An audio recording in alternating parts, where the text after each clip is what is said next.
feel like if you're already like you're like 80 and shit, I feel like you got to go out fun. Like if you got to go out in a fun way. If I'm here when I'm 80, I'm going on the biggest drug binge I can ever go on. Like I'm not a big drug guy, but if it 80, I'll say 70. If 70 happens, right. I'm about to become a problem.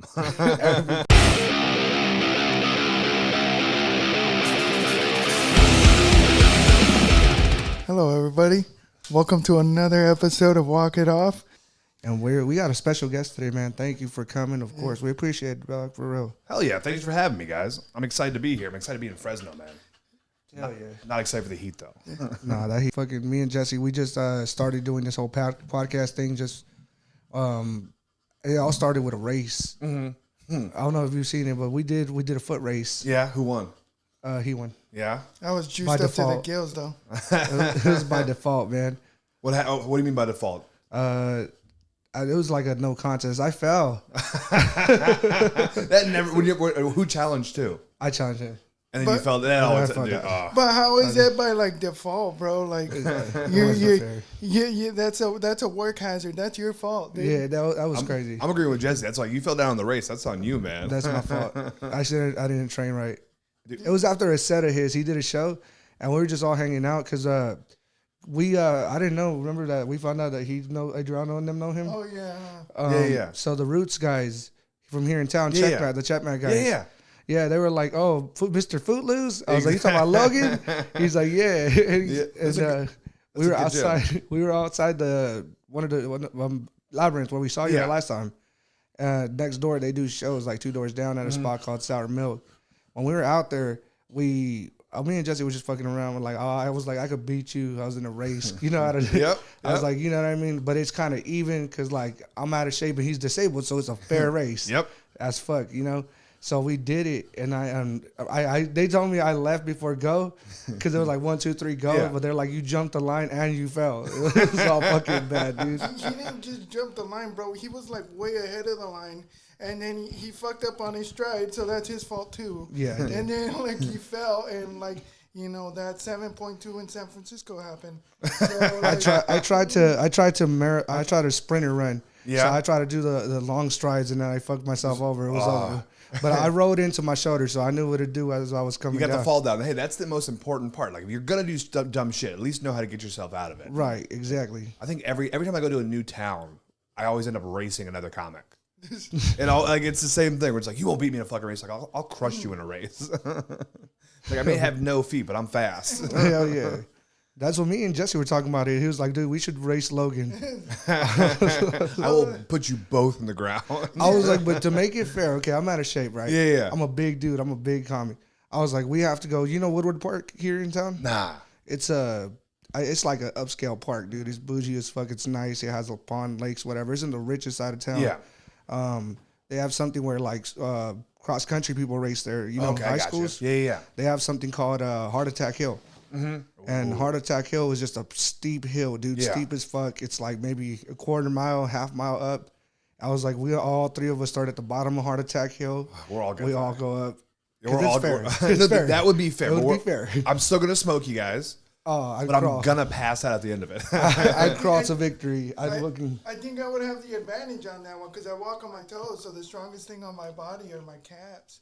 Hey, maybe, but I'm gonna smoke you guys. Here's the issue with being relatively fit is every time there's a fitness challenge, I either A, have to not take it seriously and pretend like I don't care, or I have to bury you. Shit. Well, I was telling these guys, I was like, dude, I want to, because like one thing I love about how you do and like just your person overall is being big in jiu-jitsu. Yeah. Because like for the most part, I was telling him like there's times where you're a bigger dude and people don't want to like roll with you because it's like I can get hurt. Yep. But I've had a lot of real cool guys, like especially at Checkmate, were like, dude, I don't care, dude. Like let's roll. Especially the guys who are like brown belts and like, purple. Yep. Those guys, they don't mind because they're like, okay, I'll work with you. But the other ones, sometimes the lower belts are like, you know what, bro, I could get hurt because you're bigger than me. 1000%. That's like I always recommend like, if you're trying out jiu-jitsu, you don't know where you're at, do not roll with white and blue belts. It's like roll with the purple, brown, and black. That's what you want because the white belts, they're getting the shit kicked out of them since day one. I mean, they're brand new. They have no idea what they're doing. And the second they get someone who is they perceive you worse than them, it's like it's their fucking time to shine. This is their Rose Bowl, and so they'll end up hurting you, or you'll end up hurting them accidentally. I can't tell you how many times I'll get some fucking white belt who like I'm being nice to. I'm just rolling very calm, right, and then I'll catch a fucking elbow because they start spazzing, and I'm like, now I have to hurt you. Like I'm gonna squeeze your ribs until you can't. Like I'm gonna make you tap from pressure 15 times now. But being a big guy in jiu-jitsu, it's awesome because I mean the reason why people need technique is because they're little, and when you're big, it's like nah, bitch, you need A, B, C, D. Right. I just need A. Like I'm just gonna throw you. Shit. Tell him about Coach. Oh, fucking the professor. Yeah. Bro, so like he's a big dude. He's a really big dude, but he's like a master, obviously. Yeah. Yeah, I think he refs for Worlds. Okay. So they call him up, and I remember like the first or second day I was there, he's all like, I know you can't fucking move, but you gotta be a fucking monster, man. You gotta fucking go in there. And I'm like, sure thing, Professor. Dude, he's like 6. I want to say he's like 6'3", like 450, 500 pounds. Dude, he's bigger than me. Yeah. And like he's the professor. He's from Brazil, Okay. so he learned. What was his professor? I don't even know. I don't think it was Leandro Lowe? I forgot his or name. Leo Vera? Leo Vera. Okay, I got you. And so it's the funny thing is because I'm bigger too. He would told him like same thing, dude. Your disability is no excuse. He told me, dude, you're fat. I'm fat. And then he would tell me, I don't know. I want to hear that shit. He just always tell me like I don't want to hear that shit. That's what I love about it because it's like in jiu-jitsu, you get every body type. Yeah. And it's just, like the thing is, it's gonna fuck you up in a way you just don't expect, or you can't understand how bad it's gonna fuck with you. Like when you get a big guy who's actually good, it sucks. It's the fucking worst thing in the world. The only thing worse than that is getting a tiny person who's amazing and just a technical wizard. And now it's like you can rip this person in half, but they just won't break. And now you're tired. And now you have this little fucking skinny wizard on your back choking you unconscious. That's the worst part. Well, it was. So the Japanese, if I remember the history, the Japanese invented it. Yeah. So they can take on bigger dudes. Yep. I don't know who they were taking on that was bigger than them.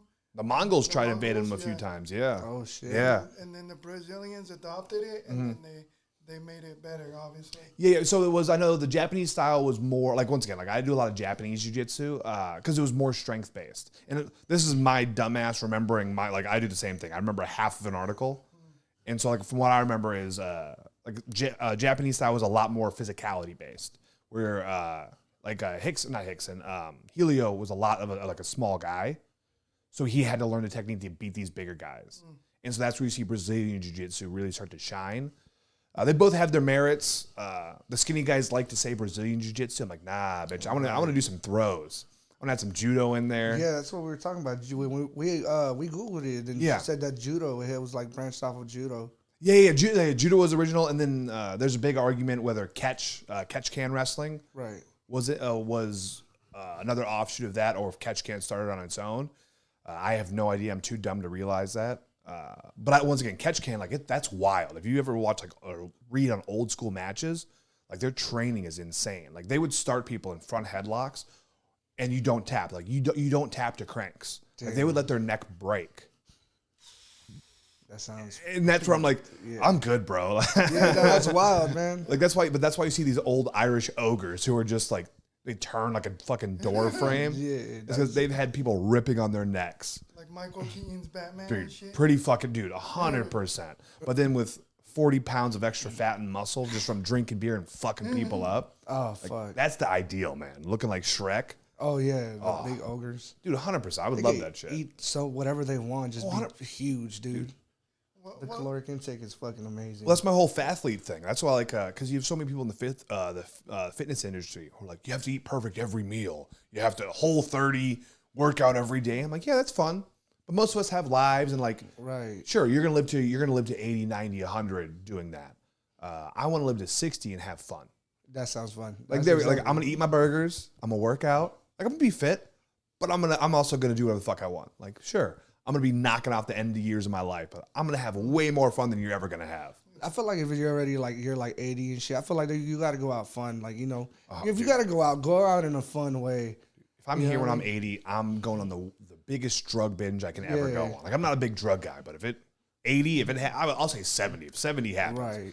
I'm about to become a problem. Everybody. I'm going to Sweden in the red light district, bro. Yeah. I'm living it up. Right. You live in Fresno. There's hookers everywhere around here. I mean, it's hot. I wouldn't get them. But these are like not good ones. These are the ones that like, their diet like is nothing but hot Cheetos and meth. Like hot Cheetos. They all look like Patrick Star when he was wearing like the leather boots. Like, they're big. They're big, man. Yeah, I saw them huddle up once.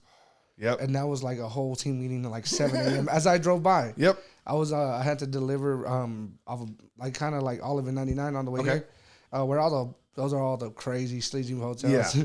I had to deliver some asphalt, so I was right there 7 a.m. I'm making a turn, and I just looked to my right, and it's 4 hookers in a huddle talking like breaking down the day.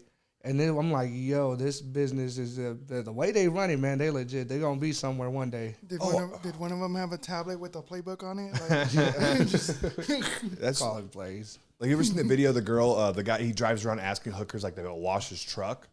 You ever seen those videos? I've seen a couple. There's one where the guy he goes up to this hooker and he's like, "I'll give you $100 to wash my truck." She's like, "I ain't washing shit," and she just walks away. It's like and she even said like, "You don't want sex? You want me to blow you?"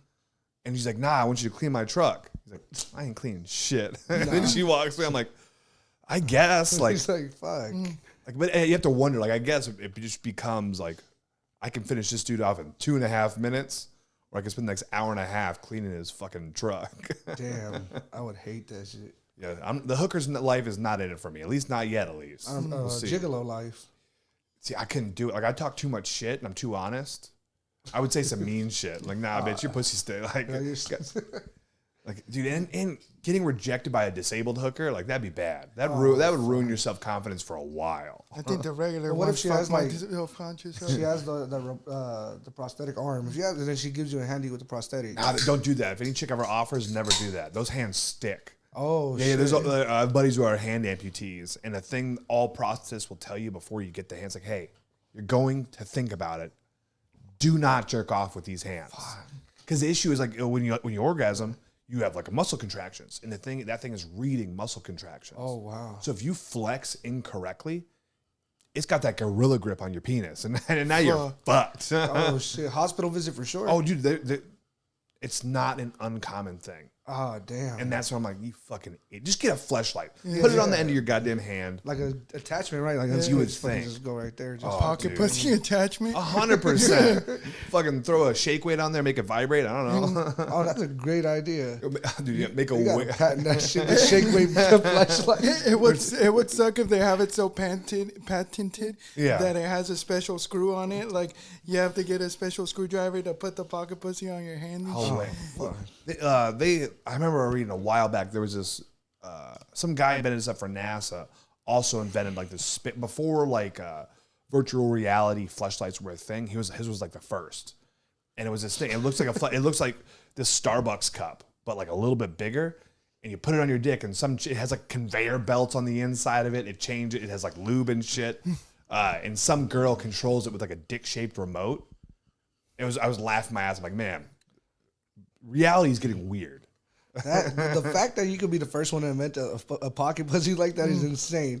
To spend your time with like fucking blueprints of it, like it just the lips have to be just right in the moisture to tightness ratio. Like you're breaking it down to a science. Like have you seen those Japanese dudes that make latex asses or whatever? Yes, the fucking table fuckers. Yeah, like I'm like, whoa, dude, like you're proud of that shit, like.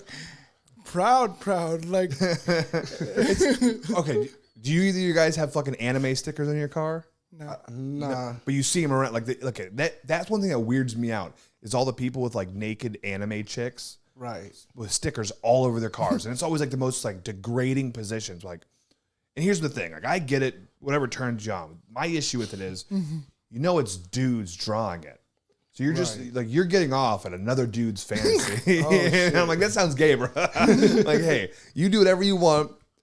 That's the gayest thing you can do. You're jerking off to another man's fantasy. Hey, like, I'm out. This cartoon bitch is another dude's fantasy girl. Yeah. Like, oh my God. Yeah, now I'm grossed out. What the fuck? Jesse's big on anime. I know I love anime. But that's my issue is like because I love it, I'll look at the artists who are drawing it, and then I'll see guys who fetishize it. I'm like, Right. Hey, it's like, you like base that character off his mom, right? Oh, like it was like other shit like that where it's like it was a weird complex. Yeah. and then now it's like it's Buttercup. Hey, The inspiration came from somewhere else. always, and it's such a weird thing to me because then it goes into the fucking table fuckers. Because that's a whole thing. That's a whole lane of porn stars is they mold their pussies to make a fleshlight look like their pussy. Like, and the inside's custom. It's like, what do you mean? Like, they'll show you insides of it where it's like different shaped things. Fuck? A stethoscope in there? Well, no, because they'll cut it in half. And they'll show you like, well, this one's ribbed differently. It's like, okay, let's be honest. Most guys would fuck a wet bucket. So it's like, it's the Fifis. Dude. Come on now. You know what Fifi is, Jesse? I don't even know what that is. You explain it. All right, bro. It's this little makeshift contraption. You ever play Black Ops 1 in Call of Duty? Yeah. You know how you just put shit together? Fools in jail put shit together and they end up fucking like making a pocket pussy out of just like whatever shit they got around them. And they just go to town and go to ham. I don't want to go to jail ever. Like my favorite, the guys who go to jail and have like a beautiful woman tattooed on their back. Oh. Like you're fucked, dude. Yeah. Like that's like, it's such a dumb fear to have. I'm like, never get a good looking woman tattooed on you because if you're going to prison and you're little, you're gonna get like you're gonna be someone's bitch, 100%. What if you have the Virgin Mary on your back? Like she's hot enough, she got them pouty lips. You're about to get fucked. like drop the cloth. Exactly. It's like, oh my god. And it's always skinny guys who get some big old beautiful busty woman tattooed on their back. I'm like, hey bro, you're about to be a real life fleshlight. Like, for real. It's like you better be on the straight and narrow. Oh shit! Damn, that shit's scary as fuck, dude. I'm like, you wouldn't go to jail? oh hell no. Have you ever been to jail? Nah, luckily I'm white, dude. I get away with shit. Oh, privilege. Talking about that, man. You watch Boondocks? Little bits. You don't remember the Booty Warrior? Nah. Oh, You remember the Booty Warrior? Jesse? yeah. I'm a warrior. Okay, yeah. I like you and I want you. We can do this the easy way or the hard way. Was that based the off of episode? a true? Yeah, that like Oh, there's no. Okay, I do 100% know. This is awesome. Let's see. This show it's not still on, correct? Like, no. Okay. It's they discontinued it and then they continued it again in like 2012. They tried to reboot it. Fucking amazing show, dude. But like the reboot wasn't as good as the original one. Well, they can't go as hard in the paint as they did. Man's butt. A man's butt? Excuse me? Oh, I know who you are, Chris Hansen. But see, I calls you Chris Handsome. I watch your TV show all the time. Love this show. You can go ahead and bring them cameras and them police is waiting outside. It don't make me no difference. Now, I tell you what. I like you. This is Jesse and in I prison. want you. We can do this the easy way or we can do it the hard way. The choice is yours. He's out of jail now, by Well, I the don't way. think you and I The will dude? be doing anything any kind of way. No, I love this show, dude. I was like, shit like this is always. I have to get into it because every clip I've seen, I've loved. Yeah. It's like, it's so over the top aggressive, which makes it so funny. Yeah, I love it. You should see. There's one where they do they send a guy to prison. He has like a trauma of anal rape. Like he watched a movie, somebody got raped. Yeah. Rest of his life, he was like, "Yo, I don't want to go to prison. Don't want to get raped." Yeah. And he goes to prison, and then the dudes just chase him around, try to rape him. You can't put that. Yeah, you shouldn't have put that fear out there, Jesse. Because Oh, now fuck it's that. like Now I they're gonna got hear this problem. podcast. They're gonna go. It's like you're not And- that fast yeah, anymore. yeah. Right. Oh, they're gonna see you running in the race, and they're gonna be like, "Oh, we need to get him." Oh, Got man, some cheeks on him. He's cheeked up. Yeah. Oh man, there's a reason why he walked like that. Oh, fuck you, bro. Fuck that noise. Oh, come on, Jesse. I'm about to walk out of here. I'm gonna fucking leave some shit in your car one of these days. Oh my Just fucking right there. And then Jesse's gonna be right there, all scared. Hey, Buttercup. But What's have up? you? Who was it? Was it? Which one is the one that has the dreads? There's Huey, which is the one with the fro. Yeah, this is the fro. Oh, and then the other dude. What's the name of the other dude? Huey and Riley. Yeah, I remember when Riley was playing basketball against that little white girl. Oh, and yeah. she was like better than him, so he kind of got into her head. He's all like, I heard one of your parents got caught giving neck at the mall, and it wasn't your mom. Dude, This show is amazing, dude. I gotta watch it. I've seen like an episode here or there, but it's been years. Was this used to be on Adult Swim? Yeah, Oh, it there we used go. to be. Yeah, 100%. Dude, Adult Swim was the shit. Oh, was the shit. Like I guess Rick and Morty, you're getting stuff nowadays, but it was, before it was the norm. That was the fucking best. Did you ever watch a Celebrity Deathmatch? Oh, yeah. dude. God, I gotta rewatch that. I missed that shit. I didn't know that ref was based off of the real boxing ref, the bald white guy. He's a real ref. Yep. Well, I mean, it was all that was the fun part. It was all famous people, all nut jobs, and they need to bring shit back like that. Yeah. But just think about it now. We have so many, like having the Island Boys. Dude, 1 second. Did you guys see what the fucking Island Boys are doing? They were making out, right? Dude. That's a fucking thing? Yeah, because they're like promoting like this fucking OnlyFans where they're banging chicks together, or they might be banging each other. They're probably banging each other. Dude, it's weird. Like because it was weird. They were weird already. And then you ever see the picture where it's like there's a picture of Jeffrey Epstein with 2 boys, and then there's a picture of those two, and it looks alike. I don't know if the photo's edited. Yeah. Oh yeah. There's a photo. And it's like find out why their name is the Island Boys. And then now they're doing this shit where I'm like, now they're the Epstein Island Boys. Because, dude. Right.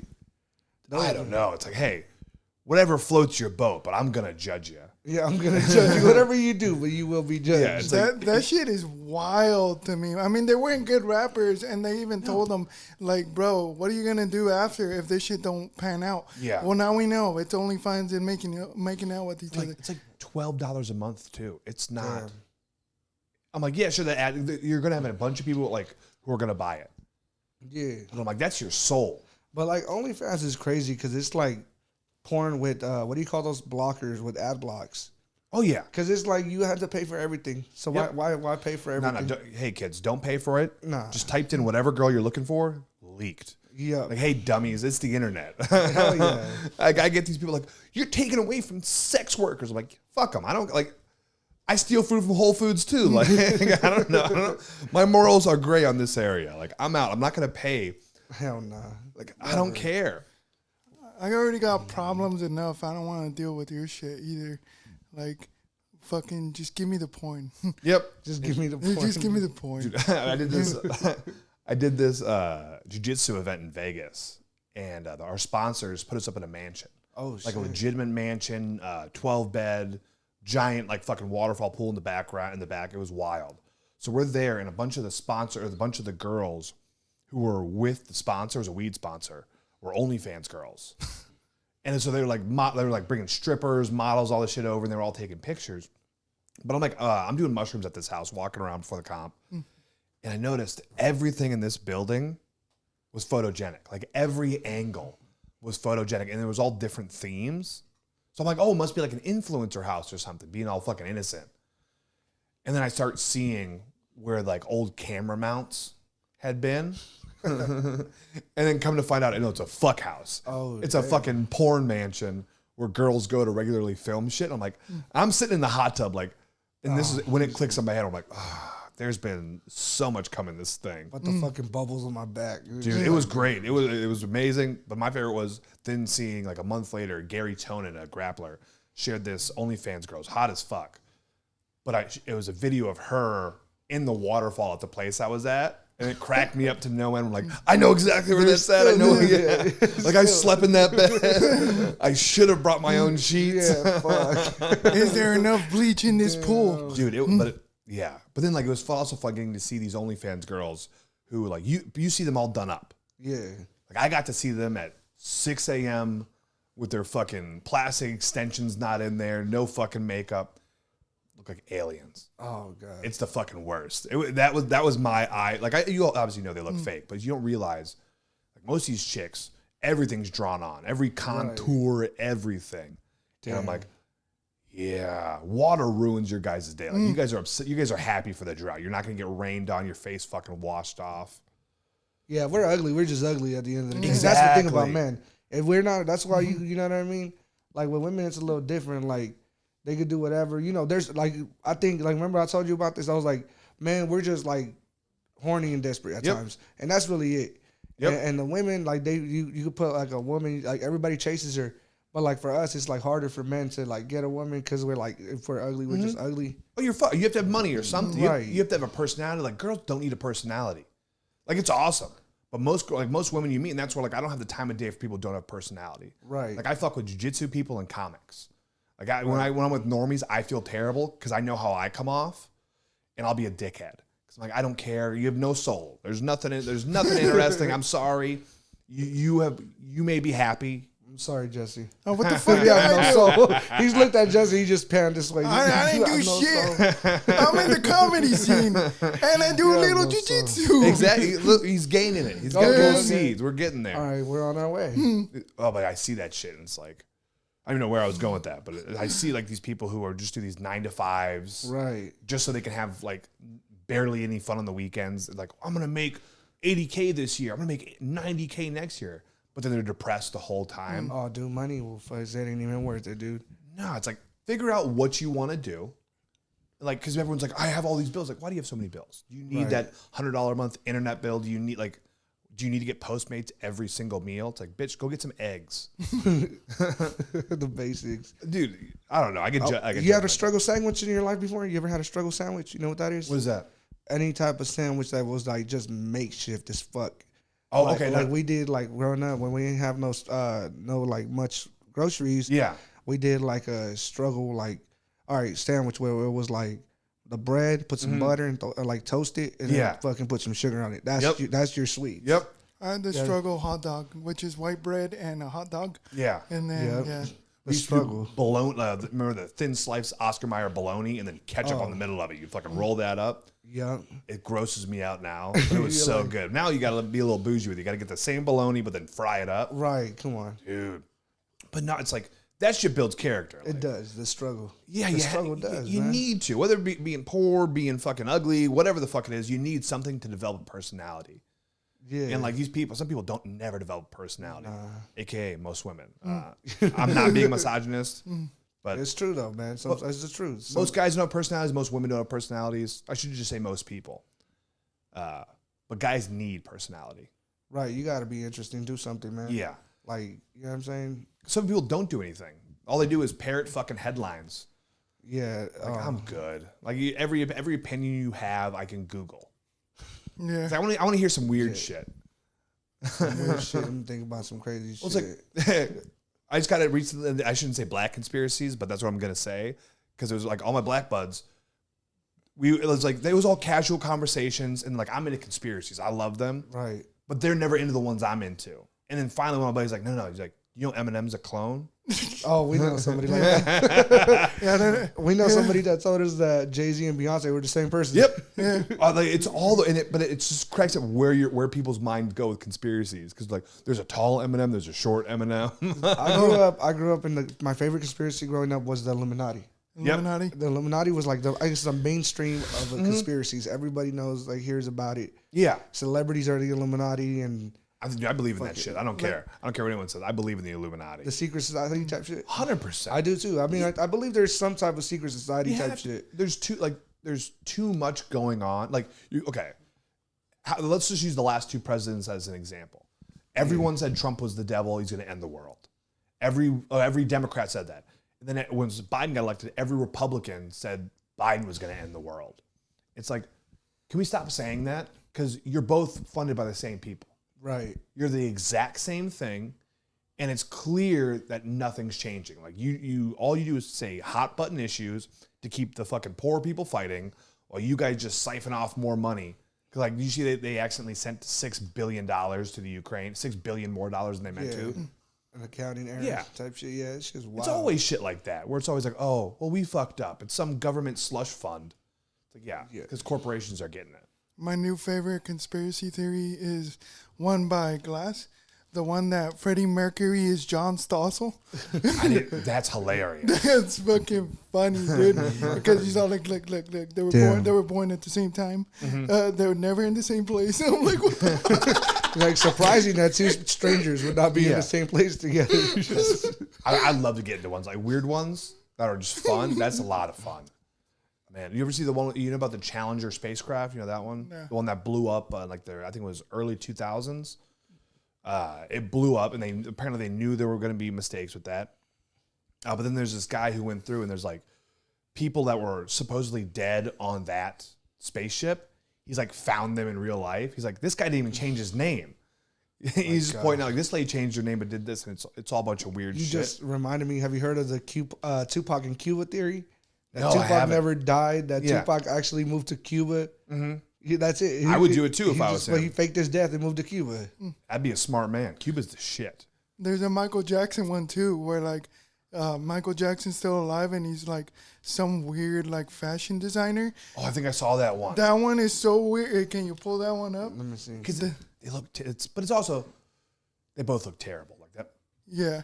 Like the dude that supposedly is Michael Jackson looks like Flabber from like the old Beetleborg show. Dude. He looks so weird and creepy. What am I looking up? Just Michael Jackson? Michael fashion designer? Jackson, Michael Jackson, still alive fashion designer. Like, but It looks so bad. Not even Michael Jackson always looked bad. I don't know if it's that one.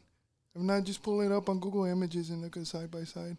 All right, let's see. It's funny that with plastic surgery, everyone's going for the same body parts on plastic surgery, where it doesn't fit your features. They end up looking like monsters. Oh, I'm gonna be real with y'all. I'm not attracted to a big ass. Like if it's unproportional, like you said, like a big fake ass. Big fake ass. Like no. Kim, like she was looking good after a while. It just got too damn big. Now it's like, damn, like what the fuck? You know what I'm saying? It's the people I see who like it are people who I see tend not to do, have never been in the fitness world and seen like a real ass, like a power ass. I'm into power ass. I want some big old cheeks, some thick old legs. Like I want something that's going to crush me. Muscle like, mommies. Oh, dude, 100. I'm into muscle mommies. I love muscle Savage mommies. That's women. a real thing. Dude. That wasn't just Jesse fucking with me. That's You don't know That's a muscle real mommies? thing. like you're talking about like huge bodybuilders or like we talking slim. We talking slim. But the issue is, what's your definition of huge? Because like okay, there's like some bitches where they're like 200 pounds. Like I'm out. Yeah. I recently went on, this was probably about a month ago, I went on a date with a woman who's a professional soccer player, and she's 5'11", 170 pounds, but like very, like she's just long and lean and very muscular, but like lean, like female lean. Okay, yeah. And so, but like I was in, but then I have buddies who are like, man, that was a really muscular chick. I'm like, what's your definition of muscular, idiot? Like you're skinny and little. That's why it looks bigger. It's like, become a man, go lift. Is it this dude? I don't know. That looks like Corey. No, it's like, I wish I remembered his name. I'll see if I can find him, honestly. Like, Because no, he looks like a monster. He looks like a weird, monster. bro. Dude, he looks like it's so bad. I'm telling you, he looks like Flabber from Beetleborgs, bro. It's scary. It's like nothing but latex on this man. It's like, I don't know. It's just one of the creepiest things I've seen. I don't, plastic surgery goes too far I'm sometimes. talking about like bodybuilding huge women. Like I'm talking about like Okay, big so, 20-inch biceps, fucking huge. nah. Like abs. I'll show you some chicks right now. Let me get my fucking phone. Like you ever follow like any of the CrossFit girls? You ever like I'm talking Safari, about? I think she's hot. So Sarah Safari. You know No, I don't know who that is. Sarah Safari. Yeah, she's like a Let's see. fitness Oh yeah, blogger. she's fine as fuck. You know what I'm talking Yeah, she's She's a fire. TikTok star. about? Yeah. See, the issue is a lot of these like TikTok girls where they're only working ass. Like I'm out. Like I need a chick that's a fucking, like I like savage women. Let's see, right here. It's like one of them. This Sarah Safari up there. Yeah, she's hot, but no, that's like she's lean, like she's little. Okay, so yeah. Like let's find where's. Like who's a huge buff ass woman? I wouldn't say buff at, but like this is Brooke Wells. Let me see. Okay. Yeah, so But that's what a muscle mommy looks like. Yeah, there's like some big bitches out there. And I'm sorry, ladies, I'm not calling you bitches. I'm saying big bitches. There's a difference. Those ladies are big. They can defend themselves. I just see this shit. Like some ladies get too big. Like in the bodybuilding world, you see when they get on gear. Like you can always tell when a lady gets on gear. And then I'm like, okay, you're too big for my taste. Right, is gear the fucking equivalent to steroids for well, women? no, gear. I'm just saying gear. That means all steroids. Anything that's enhancing you and taking you past what you should naturally be able to do. Okay. And you can almost always tell. It's especially prevalent in the bodybuilding world and then I'm not in. It's like the CrossFitters are where I'm at because it's all like that's athleticism. Like, I'm in. I love those ladies. like there's a few these CrossFitters who are like 6'2", 6'3", like 190, 200 pounds, but they're just long and lean. Like you could beat the fuck out of me. Damn, that's hella crazy. But they do all that crazy, like the push-ups, the pull-ups, and all that. That's they do everything. Yeah, no, they do everything. Olympic weightlifting. It's the sport of athletically weightlifting. Right. Yeah, American Warrior type shit. Is that what it is? Gladiators, American Gladiators. What that show was? Yeah. Not really, because it's just competing like anything fitness related. Like they'll do crazy events. Oh, okay.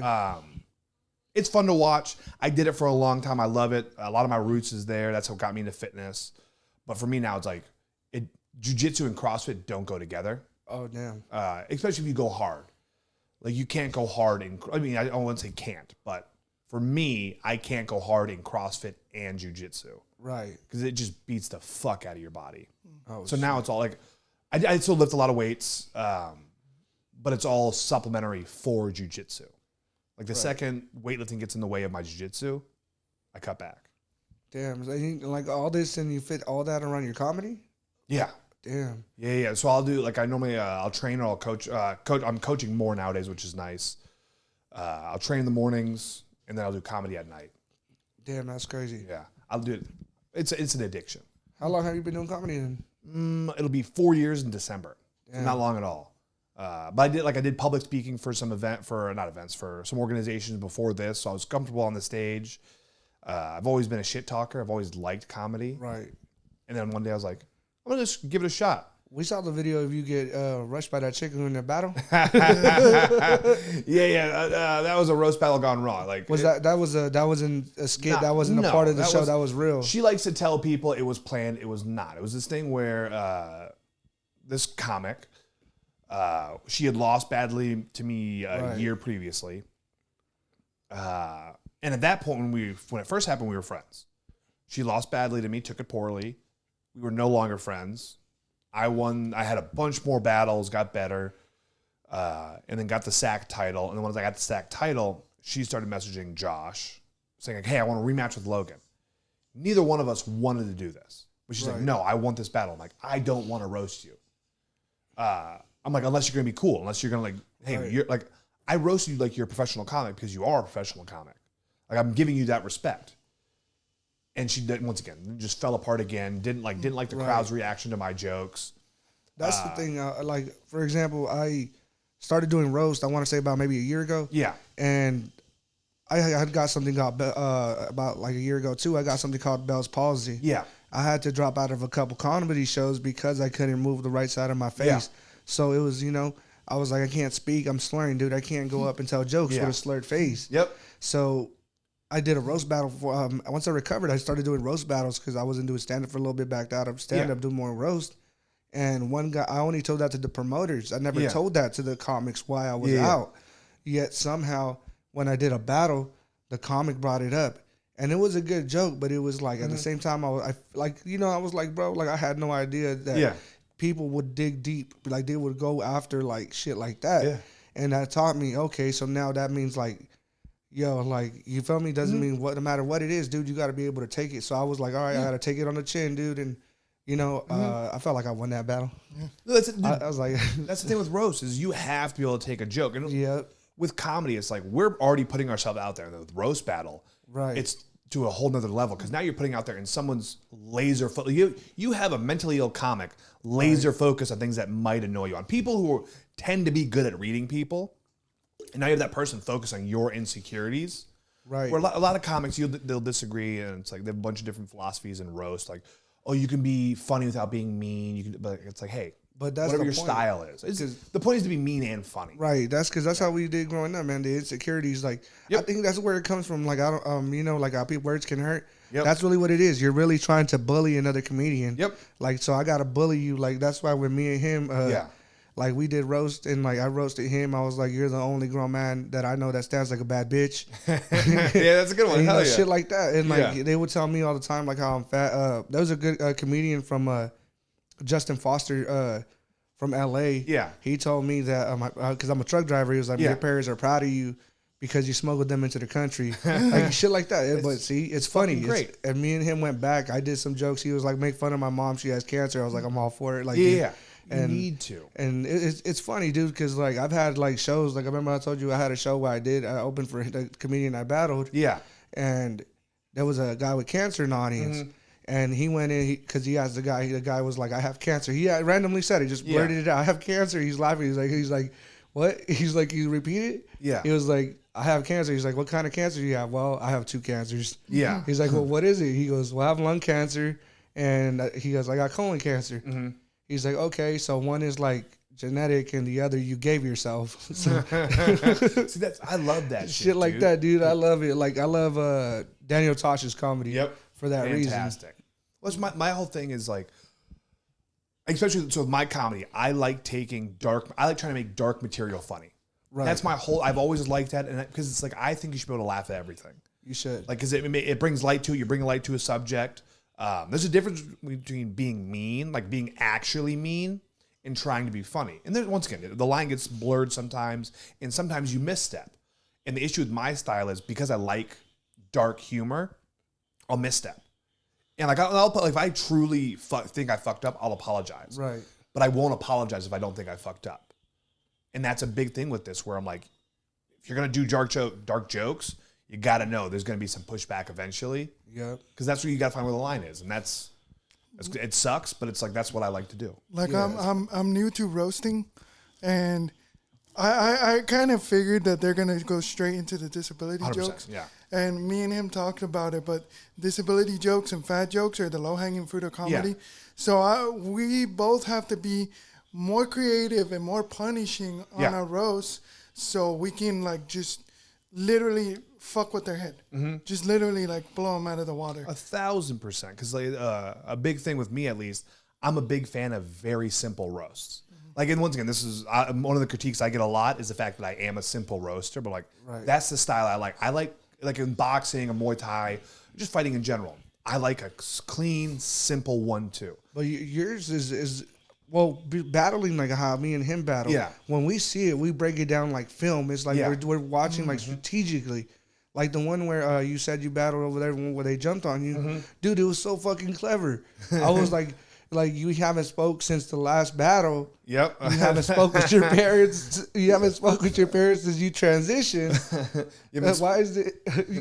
Why is it?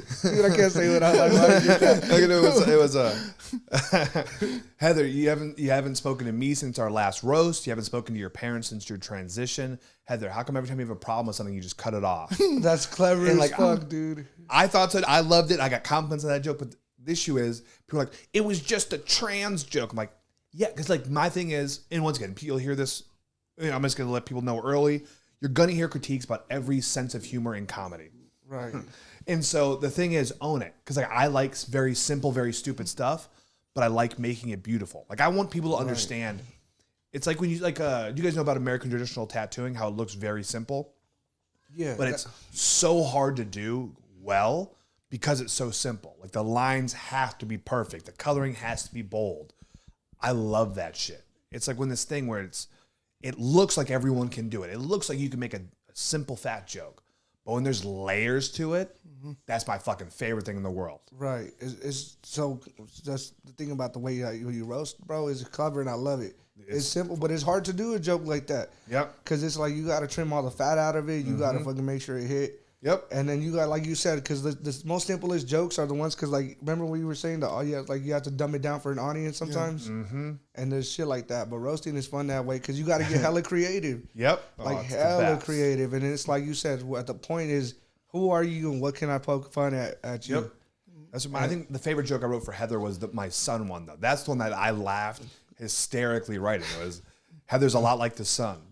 Hard to fucking look at. And it was just such a dumb joke, but it made me giggle the whole time writing it.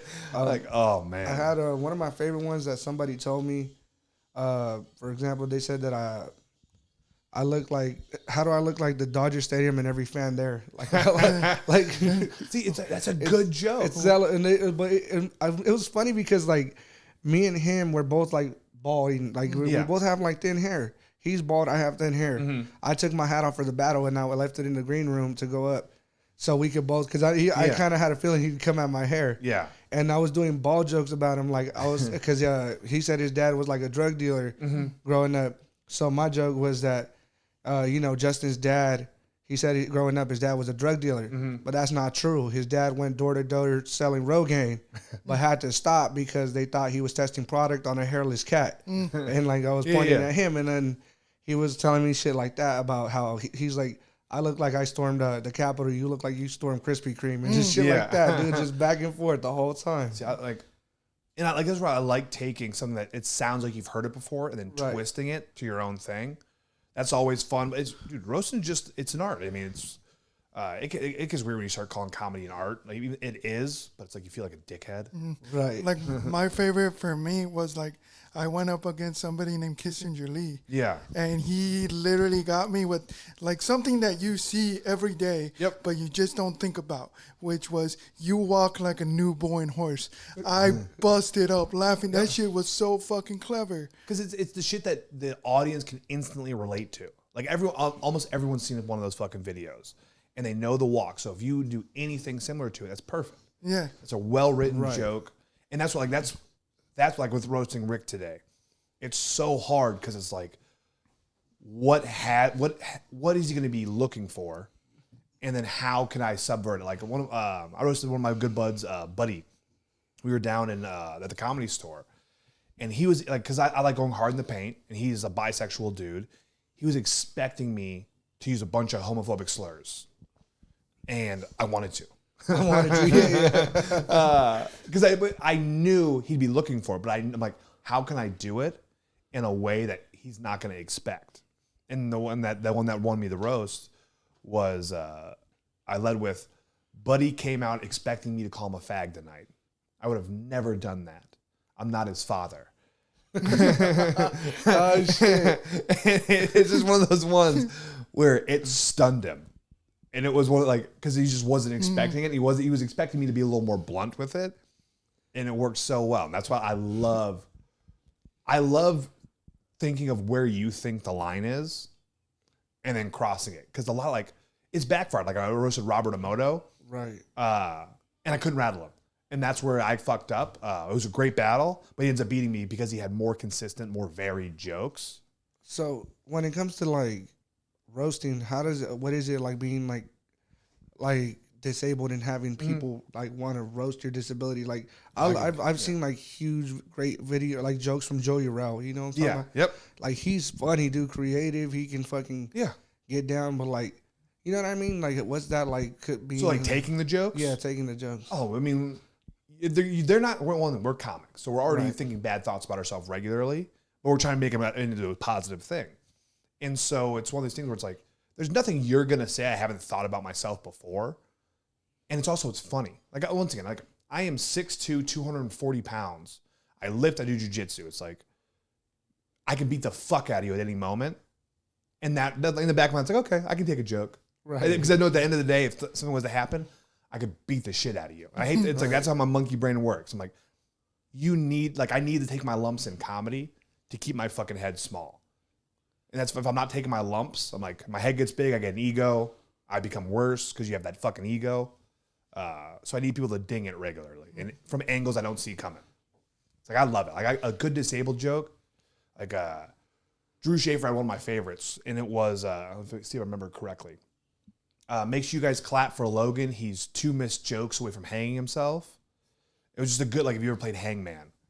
Yeah. That without my prosthetics, I looked like that, and that was one of my favorites because it just hit perfectly. Right. Remember Brandon's on me? You look like a product of baby shaking syndrome. Yeah, there's some. That was good. I'm like, you son of a bitch. He looked at him and goes, "But your shit." He goes, "Something about your shit would be called Mexican jumping bean syndrome." Yeah. Dude, Like shit like that, dude. It's fucking awesome, man. But it's just like people, because that's the thing about here is that Fresno doesn't have a roast scene yet. Yeah. We don't have it. So me and him started an open mic with comedy roast battles, and. But when I went up and do them with him, like because we talked to somebody about letting us like just do it at their open mic just to kind of see how a crowd would react. Mm-hmm. They let us go up and do it, but we felt that maybe it's not that in general, like people don't understand. They think it's bullying because like they look at me and they look at him and they'll be like, dude, why are you talking about him like that? Like he's your friend, right? Like why are you talking about him? I'm like, dude, that's the best part about it. Like this is how we talk to each other, bro. If you're my friend, I'm gonna talk to you like this because that's how we fuck around. Dude, I completely get, and that's a problem with me. Like you see it with a lot of comics, is we forget we can talk like that to comics, but then we go out in the real world, and you'll say an innocuous comment and ruin someone's fucking world. Right. I love that. I mean, that's my thing. It's like if I'm cordial, if I'm very polite, and I don't really engage, that means I don't like you. Right. Like I'm out. Like I don't give a shit. But if I'm giving you shit, we're having fun, we're talking, we're bullshitting, I'm in. That's what like I've been an athlete my whole fucking life. I've been in locker rooms. I love shit talk because it's like it's a real thing where it's like all these pleasantries, all this like it's meaning you're not putting yourself out there. Right. I hate it. Like I'm out. Say some terrible shit about me. Let's be friends. Oh, there we go. Both Antonio and I. Well, I'm from the ghetto. He's from hood. Yeah. So I mean, it comes with the territory. Yep. We just roast each other. Right. Yeah. So like when I first met all the comedians, I think you're literally like I had friends, right? Yeah. But he was my first friend. Yes. Like, and we just started talking shit to each other, and we're like, "Hey, bro, let's fucking go to fucking whatever," and we're like literally roasting each other the whole way. Yep. Like talking shit. Oh and I'm yeah, like, dude. How, you know those rides when you go like hit the road with another comic? Yep. And it's just you two just bullshitting the whole way there. Horrible things get said. Yeah, like dude, we went to go do a mic in LA, and Hollywood, and it was just like super hipster and everything, and it was like super like crazy. It was like they weren't expecting like to go for us to cross that line. Yes. You know what I'm saying? Yep. So we crossed that line. He went. I pretty much went before him, so I crossed the line. But I try to like censor myself. Yep. And I hated it after I came off. Like really, I try to like please them to censor. But then I was like, I should have just gave you guys the full throttle beef. Fuck you guys. Like I should have just gave you everything. That's what I do. That's what I fucking do because it's one of these things where.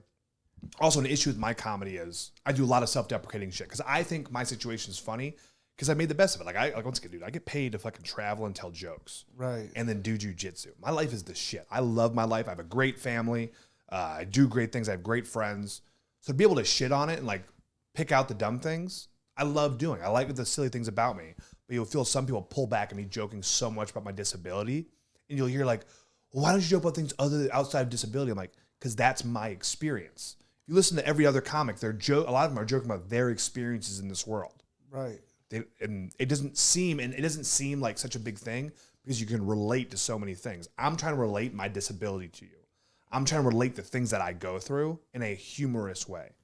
Right. I love that shit. That's what people love is the realness about it. Yeah.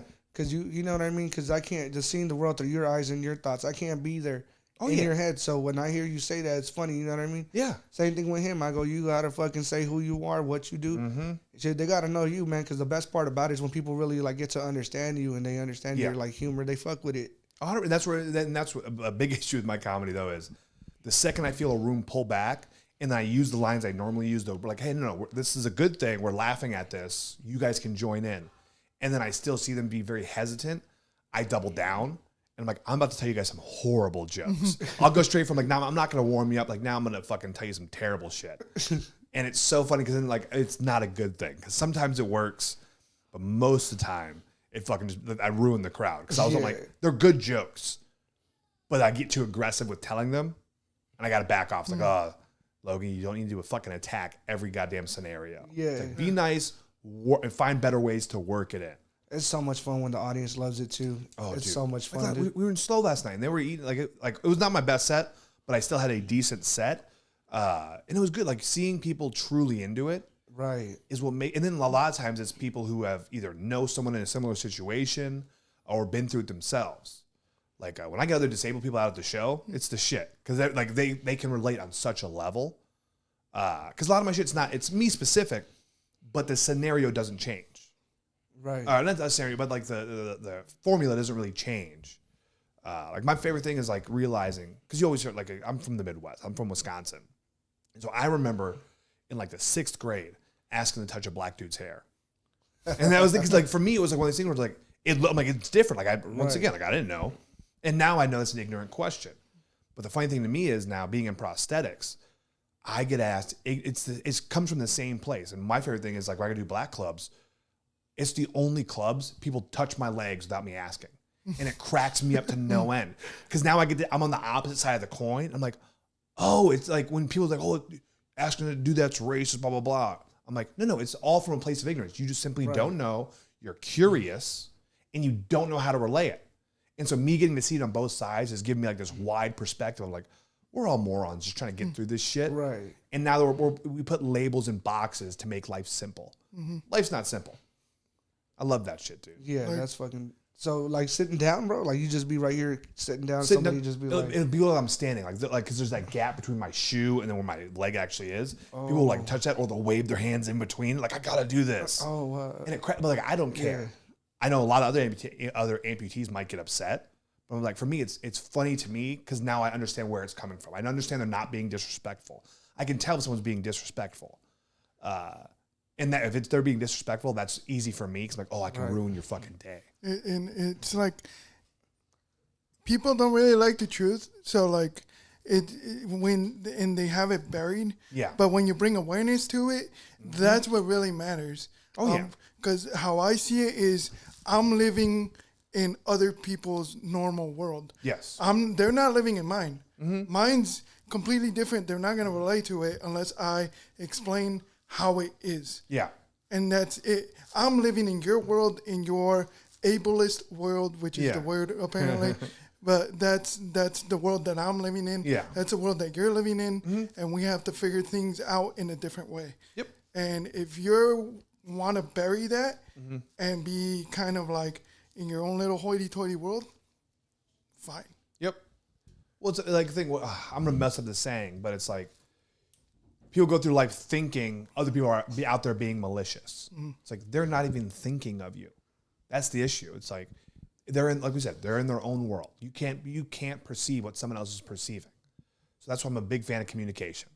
I know women are not. They say they are, but when you're direct, it's like just tell me what you fucking want. Tell me. Stop it. Tell me. Yeah, just straight up, man. It's like the answer, guys. It's a hug. That's almost always the answer. A hug. All right, now we know. Shit. That's how I got my first 3 restraining orders, so I don't know. I don't know about that one. Tighter grip. Don't let him get away. Tighter grip. I'm not allowed back at Hooters anymore. You ever been to Hooters? Yeah, I used to live in Clearwater Beach, where the Hooters got started. Oh, damn. Yeah. It's gone downhill. It used to be full of hot women. I haven't been to one recently, but it's a lot of dog shit now. How do you feel about strip clubs? Not a fan. Not a fan? Why? I'm a sensitive dude. I see that shit. I'm like, that's someone's daughter. Oh, like, okay. I'm not into it. But it's once again, it comes back to the fake niceties. Oh, Someone being nice to me because I'm gonna give them money. Right. It fucks with my head. I'm like, I'm out. Like, I'm not degrading your line of work. That's your thing. Right. I got no judgment. But for me personally, I'm not in. I'm not gonna judge someone who goes there. Right. Everyone's got their shit. They got to make money. You want to spend money. Happy ecosystem. Right. Me personally, I'm not. Like, the last time I went was at this place called Centerfolds in Sacramento. This was like 8 years ago. I was there with a few of my military buddies, and there was this famous porn star. I say famous, but I should just say porn star. She was there, and there was a whole, like, her audience was there. And there's this big old dude sitting in the front row. Big old white dude, balding, wearing a fucking white polo, khaki shorts, just hanging out. He was having the time of his life. Well, this chick gets on all fours and starts crawling around the stage. And she's backing her ass up off the stage and letting guys put their face into her ass. Well, the big guy does it. And she wraps her legs around the back of his head and starts slamming his head into her butt. Dude, and he's loving it. The issue is he moved. And then his nose hit something and fucking breaks. And so all you see is him.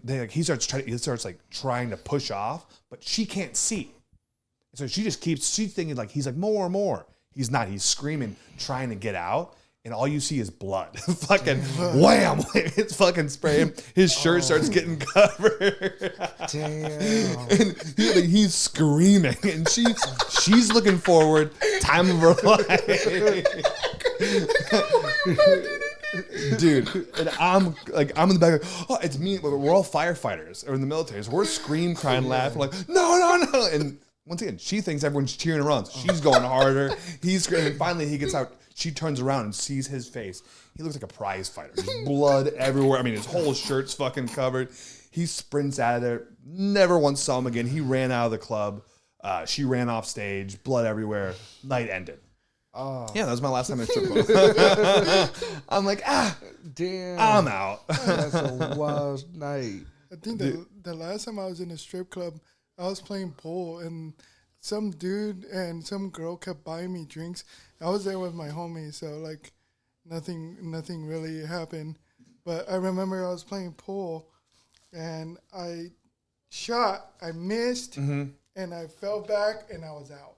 Oh, yeah. Oh, were you real drunk? I was really fucked up. And then I woke up, and I'm like, why am I in my homie's van right now? Yeah. Like, I'm like, where the fuck am I? And he just left me in the van and like, he just threw you in there. That's hilarious. Damn. I'm like, what the fuck? And then he's all like, come inside the house, and he's like smoking weed with his brother. I'm like, you just left me in the van, bro. You were fine. You were snoring. It was summer. It was like 94 degrees. So inside the van, it was worse. Yeah. Damn. That's remember the first time I went with the guys I was stationed with. You had a bunch of guys who just got back from deployment, so they had a bunch of cash. They didn't spend it over there, so they had a bunch of cash. And one of the guys who's a bad gambler and like he just always blew his money.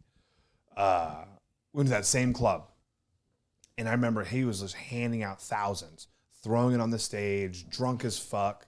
But then he started crying. He's like, no, the strippers actually like me. And like, I'm a little Laramie at this time. I'm the lowest ranking guy there. He gets plastered drunk, and finally he's like, can you ask one of the girls if they want to meet us at Denny's later? Oh, shit. And I'm looking like fucking fine. So I go and talk to one. I'm like, hey, my buddy over there wants to see what you guys are doing after you. Things like the weird stripper thing. Like, no. And then I'm like, hey, he'll pay for everything. Like, if you want to do this, like, fine, we're going to meet at Denny's. So we fucking go to Denny's, have dinner or have breakfast. I'm laughing because he's being all sappy and shit. Me and the girls are laughing at him. And then finally, I've never been to this guy's house, anything like this. And then he's like, okay, you got to drive me home. And he's blackout drunk, passes out. He gives me the address to I go there. It's his old fucking address. It was 45 minutes in the wrong direction. He had just moved. He had gotten a new place when he got back. And so I had to wake him up there, and he won't wake up. Fucking, I'm just keep shaking, like, fucker, where are we going? Finally, after an hour, he tells me, it's already like 6 in the morning at this time. I have to drive back to his place 45 minutes in the opposite fucking direction. Yeah. So I've had a lot of bad experiences with strip clubs. So it's just annoying. I'm like, I'm out. Strip clubs are fucking wild, man. Okay, so actually I was in Bakersfield. Mm-hmm. All right, so last time I went to a strip club was in Bakersfield years ago. Yeah. And I went with one of my friends who was my warehouse manager. Yeah. And we show up. It's a little place called Deja Vu right off the 99. Okay. And we go in there. Dude, we sit down at the stage. My friend is tipping the dancers. Like, dancers would come up to you throughout the night. Yeah. You know, hey, do you want to dance or whatever? And so he's into, like, you know, women with a gut. You know, like those those like, they're not huge, but they're not BB dubs. You know what I mean? Yeah. They're like the thick women today, whatever. Yeah. So he's into that. And one goes up there. Mm-hmm. And, like, he's, like, looking at her. And he tells me, bro, she's hella fine. And I was like, yeah, she all right. You know, because I like slimmer, like more fit women. I get it. I'm like, she cool, bro. She's pretty and everything, whatever. And I look at her. I take a good look at her. Yeah. Bro, her stomach, it looks like she's flexing. Oh, yeah. Bro, you know. Shit. So she looks like she's flexing. Mm-hmm. And then he's like, hey, bro, like, you know, let me hold a little $20, $40. I'm going to go get a lap dance. And then I go, for sure. So she comes up to us. And then he goes in the back with her. And then he come back. And I look at her good one more time. Like, bro, I think she's pregnant. Bro. Yeah. And then he was like, no, really? I was like, what, did you reach for her stomach when you were back there? And then he's like, no. Like, oh, look, bro, here's another 20, 40 bucks. Go back there and reach it. I just want to know, dude. Yep. He comes back. He's like, bro, she's pregnant. She told me. Oh, my. Yep. And I was like, that's crazy. I go, they be go-getters out here in Bakersfield. I ain't knocking it, but I was like, you money chaser for sure. Dude, that's where, like, I try not to judge. I'm like, hey, we're all in different situations in this life. Dude, I think fuck. If she's getting, bro, all right, look, you're not like you said, a 9 to 5. He's making 80. She's making 100 and only doing part time. And that's what I'm like, because I can't knock it. I met a comic down in Austin who she made $100,000 a year in IT. She quit that twice. She's gone back to it. She quit it because she was making more money as a stripper, and she just didn't care. She's like, I'm on it. Like, I don't do lap dances. I do stage stuff. Right. And I make more money than I did doing IT. I'm like, that's fucking, that you have a skill set like that. And then you're like, I'm going to go do comedy and strip. Right. And then you like, I make more money stripping than I do comedy. I'm like, hey, it's like, and she's a smart woman. So I was like, hey, you know the consequences. You know this shit. You do what you can live with. Right. Like, I'm out. But hey, you do you. I'm not showing my booty hole. Yeah, and the busting it open. Dude. I think with another comic here in Fresno named Isaiah, we had a conversation with Washington? Isaiah Washington. I love that dude. Yeah, I had a conversation with him outside Outlaw, and he told me a lot of porn stars go into comedy. Yeah, oh, there's a bit. Yeah. Yeah, I was like, what the fuck, for real? Well, I mean, you got to think about it. To get into comedy, like, normal people don't get into comedy. We're all damaged in some way, and it's us trying to make that damage useful. That's all it is. And so, once again, who's more damaged than porn stars? Yeah. It's like, that's what I mean. You see a lot of that shit. It's fun, but that's where it's like, that's why I'm like, keep your dick out of the scene. Right. Like, You have to, dude. Until until you and the people you're with are established, don't be fucking in the open mic scene. No. I say this, I feel like a fucking prude, but I've seen it ruin so much shit. Where I'm like, hey, idiots, you're funny. Bang at someone who's in the crowd. It's like, stop, because now all we're gonna hear is little dick jokes, or how her pussy smells. That's all we're gonna hear from you two now. You're never gonna book each other. I'm out. Damn. Yeah. Now you got to, dude. Say don't shit what you eat. You know what I mean? You would think, but also, if there's porn stars, and they're just like, hey, baby, what's up? Yeah, for sure. No, that's hella true. I think as long as I mean, if we have Jimmy Garoppolo in the audience, I think You'd he'd be go? Yeah, huh? You'd go for Jimmy? No, bro, he fucks porn He's stars. like, You yeah, didn't know that? Oh, I thought you. Okay, yeah. Well, maybe. I mean, he's a Raider now, so I guess it's okay. So I'm a big ass Raider fan. I'm sorry for Derek Carr, but Jimmy G is Jimmy G. You know what I mean? I barely pay attention to football. Jimmy All I watch is MMA, Muay Thai, and some jiu-jitsu shit. Jimmy G is a mediocre quarterback with $1 million face. I almost said $1,000, but That's all you need, dude. He's got that dude drowns in more pussy than we'll ever see in our life. Oh, fuck, man. Now I'm sad. I gotta get funnier. My jokes, my jokes ain't hitting. Well, it's also funny because like last night, What do you feel like as a comedian? Do you feel like you could break a barrier from the friend zone? Like, cause like, what if you're funny? 100%. What if you're like funny, and you're like, oh, she's feeling me, like you said, somebody in the crowd, but she's like, you're friend zone funny. Nah. He's like, I'm more than friend zone funny. Yeah. But also like, I'm once it's that shit. It always cracks me up because it's like whatever you can get away with, whatever you can do. I've seen it happen to guys, and that cracks me up to no end. I've also seen it on the opposite, where you see a very ugly dude get with a beautiful woman because he's funny. That's a superpower, guys. Oh shit! It's fucking wild. I feel like I turn myself off, like when I'm talking to anybody. Like my personality varies. So like if I'm talking to him, it's really more like my stage presence. Yeah. It's the more natural me. Right now, how I'm talking to you. Yeah. It's the more natural me. Yeah. But if I'm out there in the real world, it's almost like I'm like a robot. Yes. I can't explain it. When I'm on stage, it's like, okay, fuck you, fuck you, fuck you. Yeah. You know, fuck bitches, whatever the fuck it is. Yeah. And then I'm out, you know? I get it. It's that's one thing that I pride myself on trying to be the same with everyone. Right. I try to. I don't always do it perfect. But the thing, like I went back home for the first time in like 2 years. And one of the things that cracked me up and I loved is people were like, you're exactly the same. Where some people wouldn't take that as a compliment, but it just, for me, they're like, your personality hasn't changed. I'm like, yeah, Right. that's the whole goal. Like I want to be me.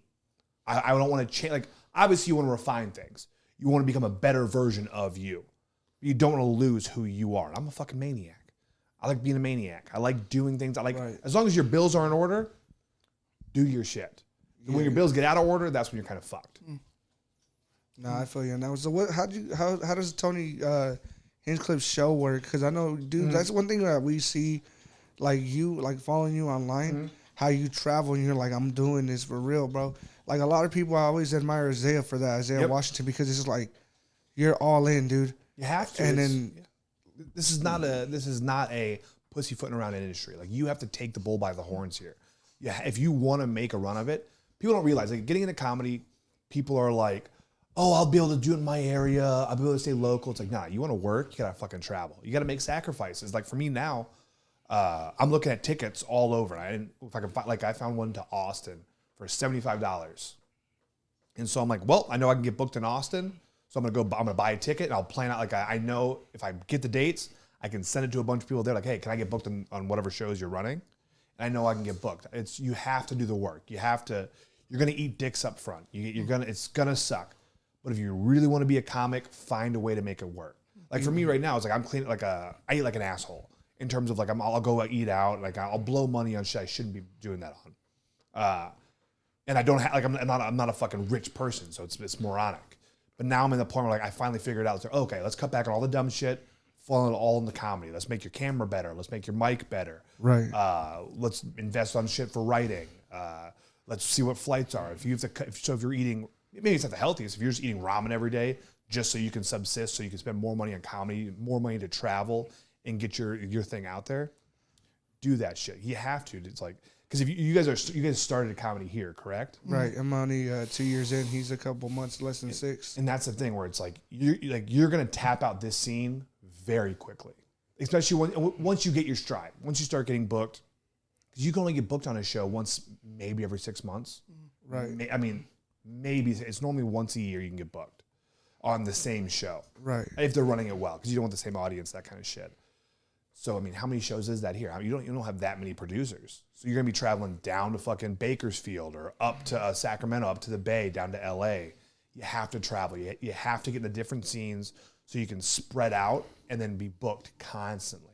So you talking about that? Do you remember like now that you're being more everywhere, more seen in other places? Do you still remember when you had to take those lumps and take the shitty? I'm still taking like the lumps. Gigs, like you know what I mean? Yeah, like you said, like dude, like because I know you do like the Laughs Unlimited. You probably done like the Punchline. You can go there just off the riff. But do you like taking those lumps in some of those smaller places, dude? And it's like.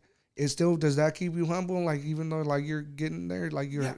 I mean, I still do that shit. I still do all those shows because I'm like, I have reached a spot to where I now have more eyes on me. I'm not making more money. Right. I'm just having the opportunity. And that's the scary part is where right now I'm in that fresh spot where people know who I am and they're going to see how I look under pressure. They're going to see, is he evolving under pressure? Is he staying the same? Is he regressing? And for me, it's like, I surrounded myself with a group of killer comics who I truly like. Once again, we don't know who will be the best that night, and that's what you need. You need guys who you're striving for, and all of us are striving to be better comics. That's what you fucking need. You have to take your lumps. I'm still taking my lumps. I mean, you have to put yourself out there. Once you stop putting yourself out there, you stop growing, and you can't and that's the hard part. Once you develop an audience, it's this thing of like people will laugh. They'll understand where you're coming from. But because of that, you'll stop working so hard to explain your opinion. Like for me, it's like, I do all right in the Bay Area. I'm a little darker humor. I joke about shit they probably don't find as funny. Right. But I know I'm not crazy. So I'm like, I know there's a way to relate my sense of humor to you. It might take more steps. It might be omitting a harsher detail, but there's a way to relay that same thought to you. And that's what I keep thinking about. It's I want to make everyone laugh at everything. That's the end goal. Right. Like I have a bunch of trans material. I have nothing against the trans community, but I want them to laugh at the things I find funny about their community. Right. Because it's like the things I think about. It's I joke a lot about racist shit. Because it's this thing where it's like, if you're gonna pretend like it doesn't exist, that makes no sense to me. And I'm willing to put myself out there to refine the thought process. Because if it comes out crude, I'm sorry. Right. But that's not what I'm thinking. I'm trying to find a way to relay what I'm actually thinking. When there's a place like Austin is for everything video I see, amazing. like David Lucas, I'm like into the roasting and all that. You can go dark over there. You can. They love it. They love it. But how do you feel? Like, do you feel like is that okay? So seeing that, does that make you say I want to find more places like this that will understand me, or does it make you think like kind of feel like you kind of answered it right before you said that I want to be for everybody's funny? Yeah. Like in the Bay, where it's like, okay, you know, they're kind of, or like in slow. Sometimes slow can be a little different because they're very like Hoity-toity. They're they're fucking pinky up in the air. We went to Chow Poly to do an open mic. Two of the homies, they were like, dude, they gotta tone it down. They're a little wild. Yeah. You know what I mean? Because they were like, the people in the audience was a little offended, and you know. Yep. And I'm like, oh, for real? I'm like, you know, just going to, how do you like maneuver that? Do you like want to be more there, or do you want to like try to just work where you're at? No, I want to do everything. That's where, like, for me, like I don't give a shit about making money in this industry. Like, I mean, it'd be nice. It'd be nice to make a living, specifically on comedy. But for my thing is, I want to bring people laughter, and it's if I can do it in rooms I'm comfortable in. Like, I like challenges, so I like harder rooms. And I like making my style better to go. Like, I would prefer the harder rooms if I could get them. Like, I'd love going to Austin's the shit. The clubs there the shit. The producers have been treating me amazingly. And I'm going back for a reason. But I like hard rooms. And that's where everyone told me, like, don't spend as much time in the Bay. You're not going to get, that's not going to help you, not especially for your style. And me hearing that, I love that. Because I'm like, oh, I'm going to go there more. Like, I'm going to make these fuckers laugh at terrible things. And it's like, 'cause once again, I know I'm not crazy, and I know I'm not a bad person. I know I'm a good person, so I know there's a way to relate this shit to you. And you may not agree, but you're gonna laugh at my thought process. That's all it is. That's dope as fuck. It's not just that; it comes down to awareness too. I mean, like what's that ignorant statement that a lot of white people say? Oh, I don't see color. I thought it was the N-word. Oh, no, well, that too. That too. But like, if you don't see color, then you're not seeing reality for what it is, and that's the unfortunate thing. But we're getting to the end time. You have any closing thoughts, Logan? No, thank you guys for having me. I had a fucking blast. I'm excited for this roast tonight. Oh yeah, I'm gonna be on it too. So I'll be see you over there, dude. Who you roasting? Lexi Esanelli. Akinelli, yeah, she's a monster, dude. Have fun. Oh, dude, that's it's the first female battle that I'm gonna do versus. So I have only battled males. She's a monster. So I mean, shit, you know what I mean? I want to see how that's gonna go because, again, I've heard things about Bakersfield, where you know some women went over there from LA were like offended. Some of the roasters were like, "You guys are misogynistic" or whatever. So I'm excited for this one though because I mean, if you're doing roast, I assume you're fucking fun. Like, she's fun. It won't be a misogynist thing. But she'll definitely like. You're being her P's and Q's because she's gonna fucking smack back and she's ruthless. It's gonna be very fun to watch. Oh yeah, that's gonna be tight then. Hell yeah, because I met her yesterday. She was really nice. She's super sweetheart. nice. Yeah, she's hella nice. Yep. So I'm looking forward to that, man. Everybody on there is pretty tight. It's gonna be a good show. Yours and Rick Store, and I'm then very excited. Artie.